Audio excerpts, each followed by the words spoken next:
Okay, hey everyone, this is Suzanne Brothers Varley. I am coming to you this beautiful Monday afternoon.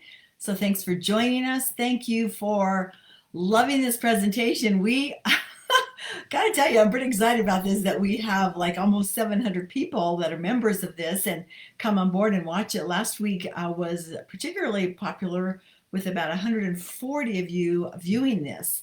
So I had no idea that it was going to expand like this. I just felt like I really wanted a way in which I could have a platform to be able to share some of my experiences and my ideas and some of the things that I've been given, really borrowed wisdom for sure, over all the years of living in this incredible place called Earth. So thanks for joining us today. We have a really, really good topic, and I'm really expecting you guys to participate with your comments. So we're going to be like an open forum today, okay? An open forum. And that means that there's questions I put out there for you. Please feel free to comment on them. We'll come back to them. And if time is available, which I know this is a 15-minute short thing. Okay, hi Pat, thank you. I know you love this topic as much as I do. In fact, I'm kind of a little bit nervous about this topic, but we got to talk about it. In fact, when I was writing in my notes, I'll tell you that I did part one and part two. So part one is today, part two will be next Monday. Okay, so let's just go back just for a second out of honor to last week's topic. Last week's topic was really all about religious freedom and how important the basic First Amendment rights are for our entire way of life. So I really thank you all for posting. I thank you all for the influence that can really make the outcomes turn out so much more positive in our country. And where you can be powerful right now is to write your representatives, your state representatives, your congressperson, make your voice be heard in a thoughtful, considerate, consistent way. I don't think anything is ever really done through violence. It ever turned out very well, ever. But I know that we do have a voice, and as women, we definitely need to protect that. You are the nurturers, and you are the ones who really know what this could mean to the future of our families. Okay, so we have some men on too, and I want to welcome you guys. So thank you for being here. I should probably allow you equal space. So if any of you are willing to be like a guest speaker, I know if my husband watches this, he might be saying no, no, no, but yes, yes, yes, he absolutely needs to have a voice as well. So we are going to be talking about men tonight and today. Okay, and it is one of actually my top 5 questions that people have asked me over the years of being an entrepreneur, successful entrepreneur. People have asked me, how do I get my husband to support me? How to support me either with the job, the home, the kids, the career, etc., etc. Okay, so today is an open forum. You guys comment in the box, write down your thoughts, your ideas. We'll take a few of them, of course. Plus, I have some ideas that I've planned out for you as well. Of course, right? Of course. Now, before we really dig deep into this subject, I also want to address something before I read any of your comments, and that is that there are really people out there, many of our sisters that are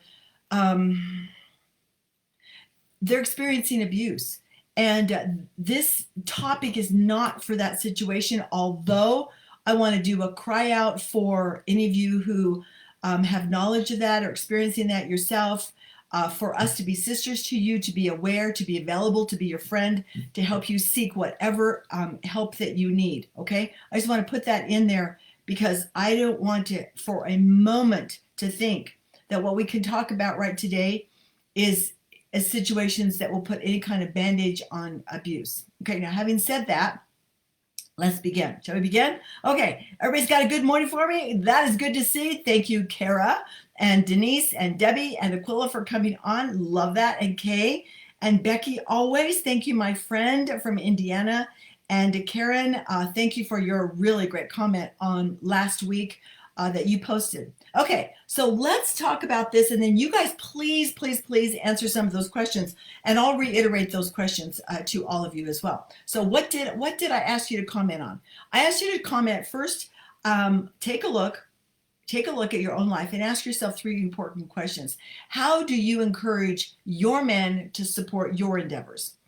And then the second question I ask is, are there things that you probably should not share with your guy?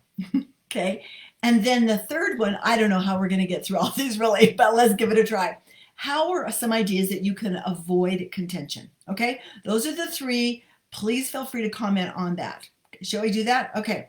First off, I want to be able to talk about how your husband sees you or how the man in your life sees you. So let me give you an example. Let's just say that you want to get in shape and that you're going to work hard to get in shape, and you have a plan, you have a program, an eating plan, and an exercise plan. But yet he sees you on the couch and he sees you with a big bowl of ice cream. He sees that you're probably not taking that too seriously. So what happens then is that sometimes we don't take us and our position, whether it's the job, whether it's the career path that you're on, or whether it's the home things, whatever. If you're not respecting you, then it's really hard for your husband to respect you as well. I know that's kind of an oucher, you guys, but just take a look at what you're presenting.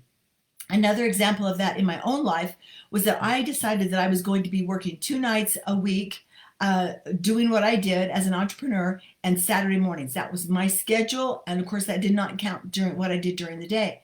But I knew that I was not going to go into the TV room, grab a big bowl of popcorn and sit next to my husband when he knew that I had phone time on a particular Thursday night. I wasn't going to do that because I couldn't expect him to offer his support and his encouragement and also his respect if I wasn't. And I know sometimes they give a little eyebrow up, but you guys, you've got to be able to respect you first. Respect you. Even if you are just making phone call after phone call, don't stop. Don't stop what you are doing until you said you were going to stop. So if you said you're making phone calls till 8:15 at night, for heaven's sakes, do that. Or if you said that I'm going to be doing this for my program, for my getting healthy, for whatever it is that you're doing, you've made a plan, stick to it. However, if you're sticking to what you are doing and you've got that place in plan, that plan in place, here's what it does too. It means a major, major deposit to your self-esteem. So it's kind of like a promise. I believe it's like a promise. When you make a promise to yourself, whether you say it out loud or you say it in your head, Suzanne, this is what I'm going to do. This is what I'm going to do. This is what I'm going to do. Oh my gosh, this is what I'm going to do. But then we're not consistent with it. We sometimes do, we sometimes don't. We sometimes are on, sometimes we're off. You guys, get back on. Get back on every single time. Give yourself a little kiss on each cheek, and then get back on board with what you said you were going to do. Because when you consistently break promises to yourself, you guys, seriously, it's hard on the relationships in our life, and it's hard on the relationship we have with us as well. It's hard. And so we don't want to do that. We want to keep those promises to ourselves. Why? Because every time we do, our self-esteem goes up. Every time we do, our self-confidence goes up. Okay, you guys are posting. Yay, thank you. Okay, I gotcha. Becky, you are right on with what I'm thinking. Debbie. Okay, we got to come back to Debbie's. Thank you. And then Kara. Yes, Kara, I totally believe that. Putting your plan on the weekly plan sheet on your refrigerator is key so that everybody in your family knows what you're doing. But I also want to add a little something to that, and that is to do your weekly plan sheet with your husband first and then your family second. Why? Because you want his input. Why? Because you also want his support. And the worst thing is when your husband doesn't know what you're doing or why you're doing it. So make sure you put those tools, shall we say, in place so that he has input. So if he has input, he's more likely to clean off the kitchen table at night. He's more likely to do the little things that sometimes really bug you if he's part of the plan rather than just throwing the plan at him at the last minute. Okay? All right. So thank you guys. That was really good. We're going to go back and read some of these in just a second too. So I'm going to make sure that I've seen them all. Yeah, Becky, yes, you're right on with that. Oh gosh, yes.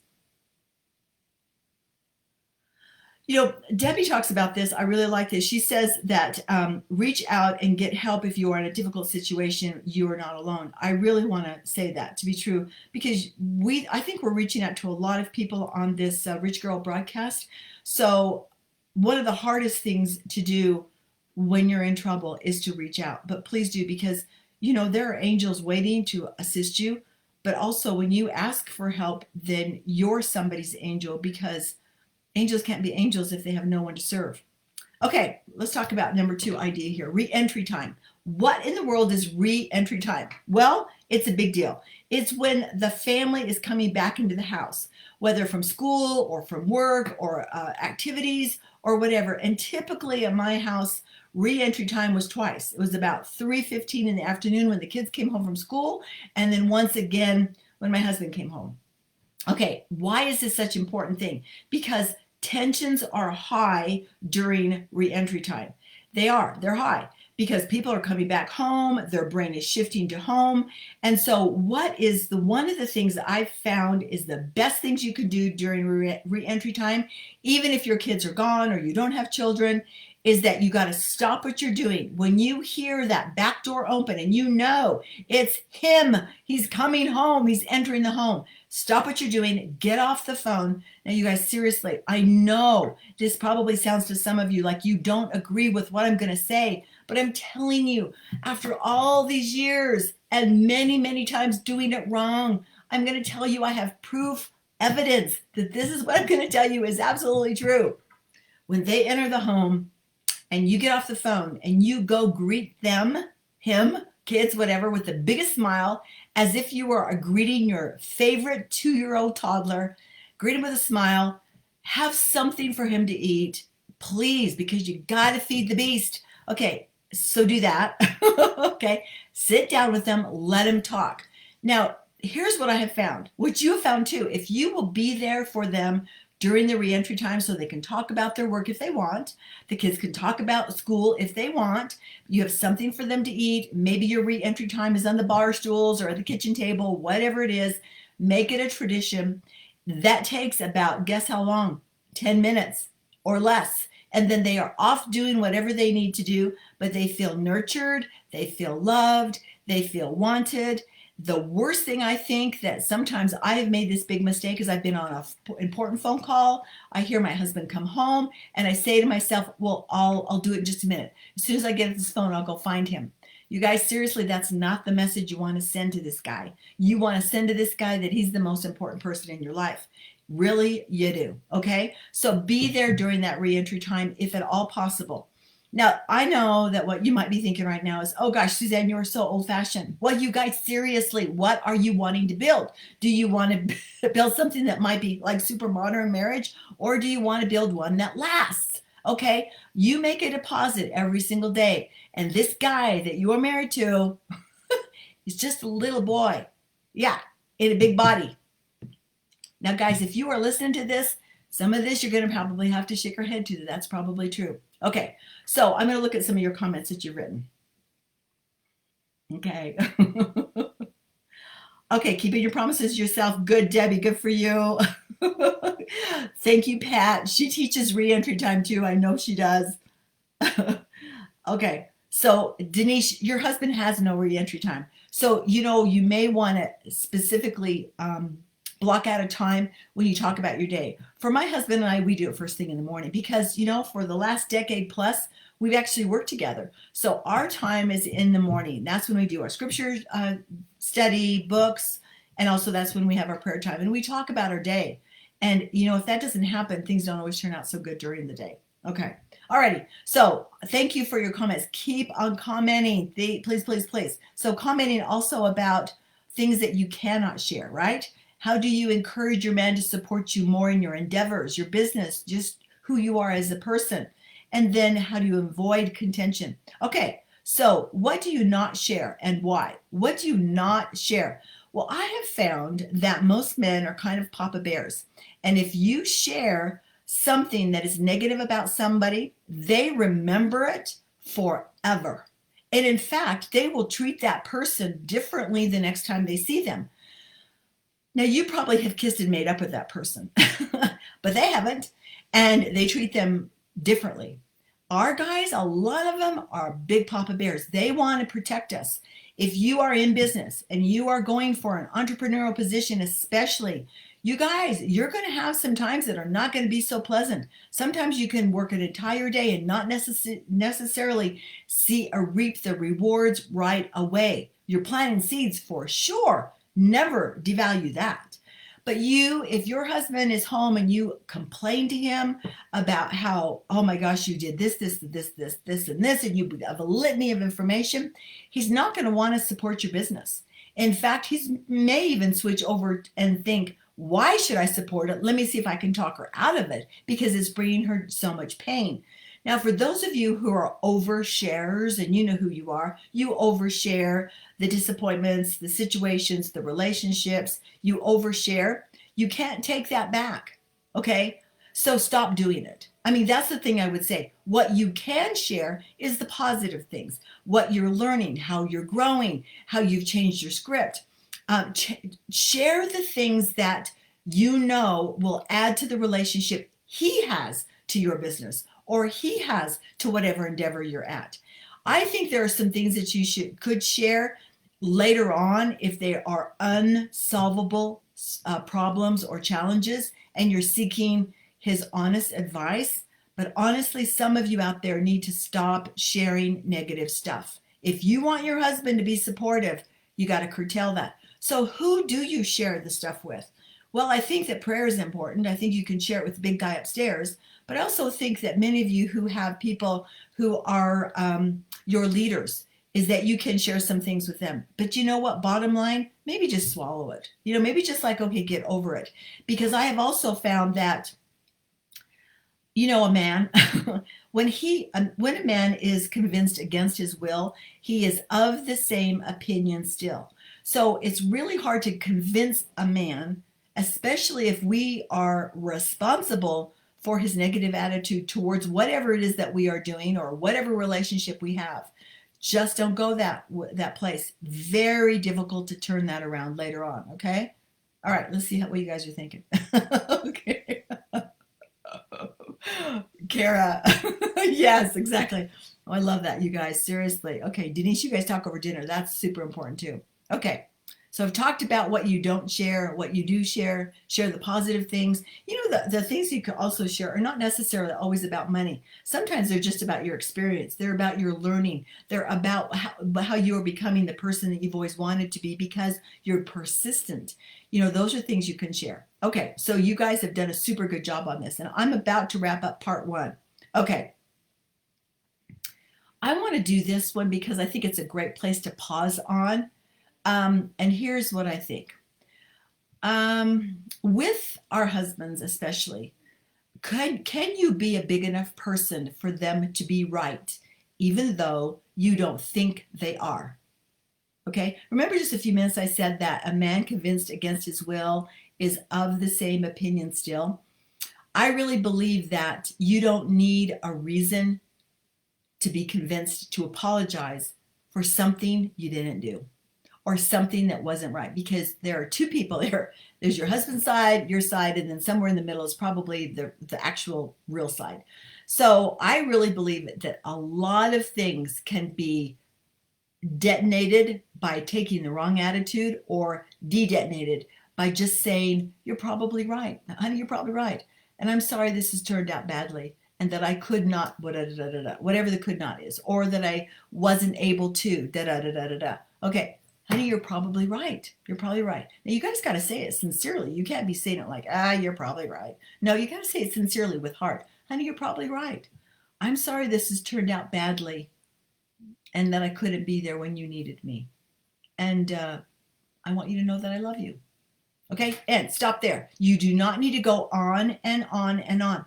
So, again, that's oversharing. And sometimes we lose our husband because they just want to cut to the chase. They don't want all the details.